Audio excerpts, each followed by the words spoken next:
నేను అసలు ఎప్పటి నుంచో అనుకుంటున్నానండి హలీం ఇంట్లో వండుదామని. కాకపోతే అసలు నేను ఎప్పుడు నా జీవితంలో తినలేదు తెలుసా? నేను పుట్టిన కాడి నుంచి కూడా హలీం అనేది టేస్ట్ చేయలేదు. నేనే కాదు మా ఇంట్లో మా ఆయన కానీ, మా పిల్లలు కానీ మేము అసలు ఎప్పుడు తినలేదు. సరే ఒకసారి బయట కొనుక్కుందాము.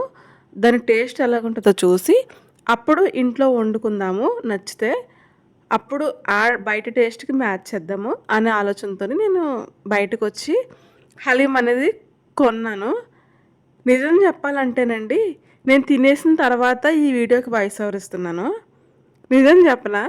నాకైతే చాలా అంటే చాలా నచ్చింది.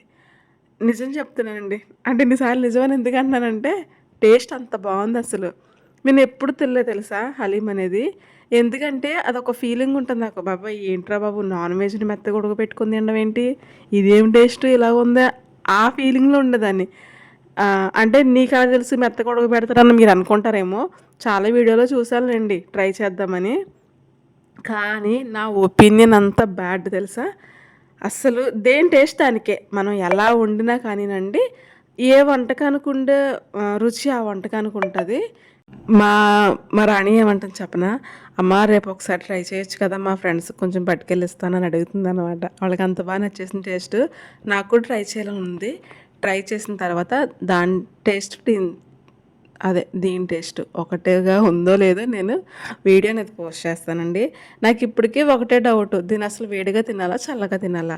మీకు తెలిస్తే గనుక కామెంట్ చేయండి. మీకు ఆల్రెడీ తెలిసే ఉంటదిలెండి. తినే ఉంటారు కదా! ఒకసారి మా ఆయన రియాక్షన్ చూడండి ఇక్కడ. అది మాకు ఫస్ట్ టేస్ట్ చిన్నగా పెట్టు.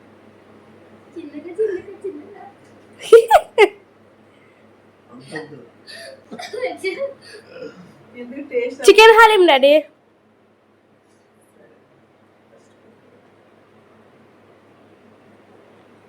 నేను కూడా ట్రై చేస్తాను.